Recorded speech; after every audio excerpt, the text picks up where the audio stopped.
What is a journalist? What do they do? How does one become one? What is it like working in the field? To learn a little bit more, we head to Hamtramck to speak with a close friend.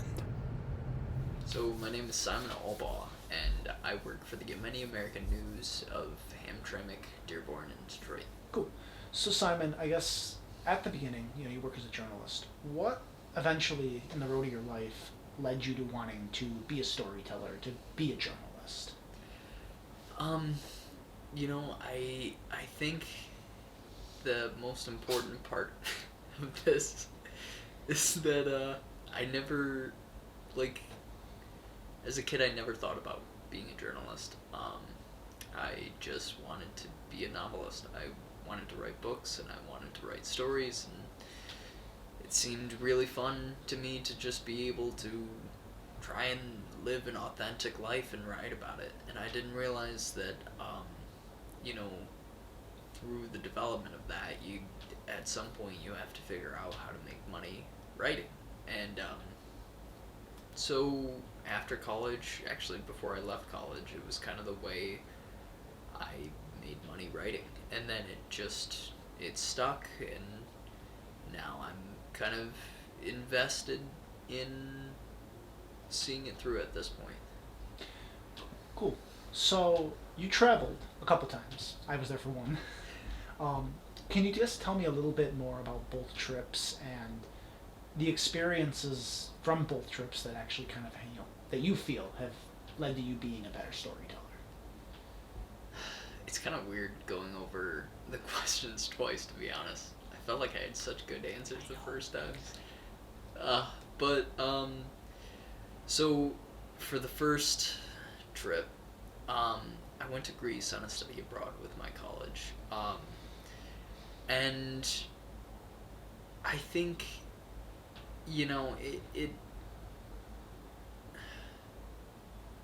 I was really upset with kind of what we were doing, because I felt like a tourist trying to find these stories about, you know, refugees surviving genocide.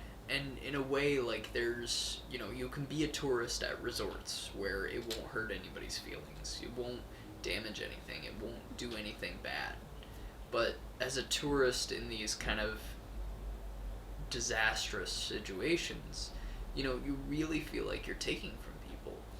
And so to kind of mediate that, I decided to volunteer most of my weekends. Instead of traveling to Paris or traveling to Italy or whatever, I folded clothes in a refugee camp, clothing depot kind of thing.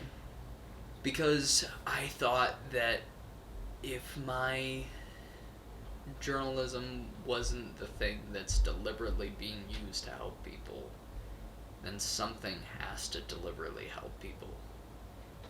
And so it was kind of a weird kind of thing. This cerebral, like, doing something very purposeful turned out to be the thing that just wasn't doing the most good. Mm-hmm.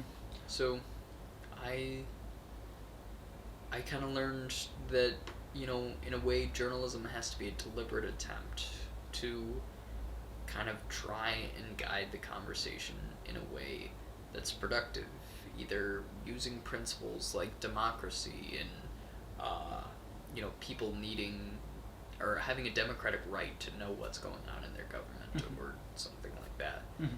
But the second trip was a trip to the Palestinian territories, where I worked for an English language newspaper called Palestine News Network that focused on just Middle East news. And I was also kind of upset with myself, a little disillusioned by the fact that, I'd done all this work to get to that point, and I didn't feel like I was anywhere close to ready to become really invested in kind of a career there. So, I kind of had resolved to myself that I'm going to try to go back, I'm going to try to, tell the stories of things happening in places that are just, you know, the on the receiving end of such destruction, such um, you know, disastrous results of the power structures in the world, and but I'm gonna be ready for it, Mm. you know. And so part of this process of growing up and growing into being a a journalist is trying to be ready to tell the story of these power structures. So you work now for Yemeni American News in Hamtramck, Detroit, and Dearborn. Um, how did you come about, I guess, getting that job? And what is your favorite thing about working as in a storytelling position in a community as unique and diverse as Hamtramck? Um, I guess, to start, I was originally working for. No, let me go all the way back to the beginning. So I had just published kind of my first long form piece with this weird magazine called Occupy. And then a friend of mine got me a job with this place called Detroit Is It. And it Detroit Is It just wasn't working out. I mean, like, just the I couldn't get behind the vision that uh, the kind of boss had, because every story just seemed to be like just honestly pulling hair, because it seemed so strange to. I don't know. I think the fact of the matter is, I wasn't necessarily ready for a position like that, and the relationship between me and the editor just was a little out of sync. And then, but one of the stories that I had published, the original Occupy story, was, it was the, it was a story that people were really interested in.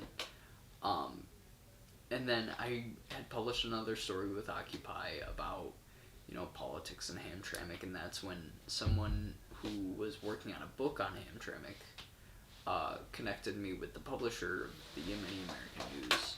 Said like, hey, this guy might be able to help you out, get you more stories, and then now it's a full-time job. So, working as a journalist, what would you say are the skills people need to excel in this field? I don't even know.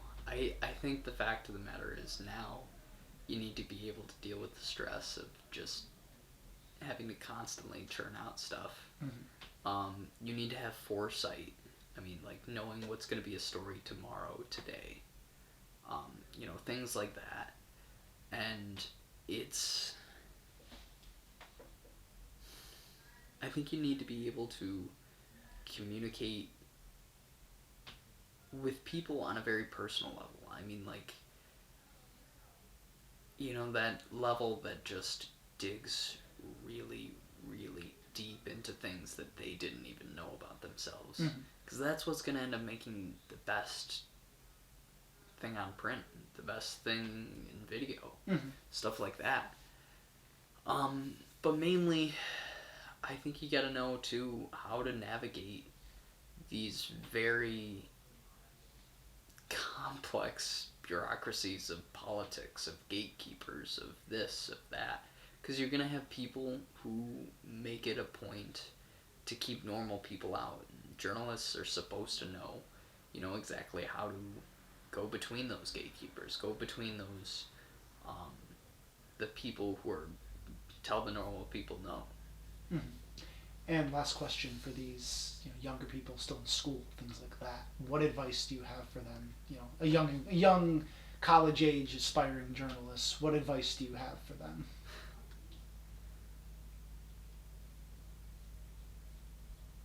Figure out what you want.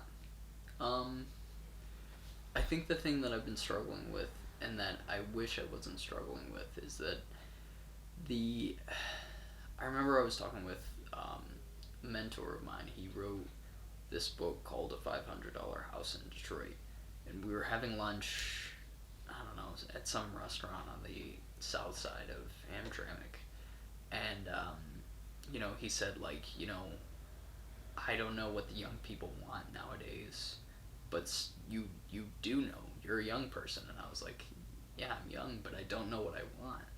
And the fact of the matter is, I think that people have an opportunity to shape the political landscape that they're being a part of. Mm. I mean, like, you can really define what you want to what's the word? What you want to be a champion of through your journalism. Mm-hmm. And in a way that then becomes the power of the journalist, Mm-hmm. is the ability to highlight things, to say that this thing that's, hey dude, come on, this thing that's, an important part of society is actually important because of this. I think that's a great Like answer. cats are important because of, I don't know why they're important.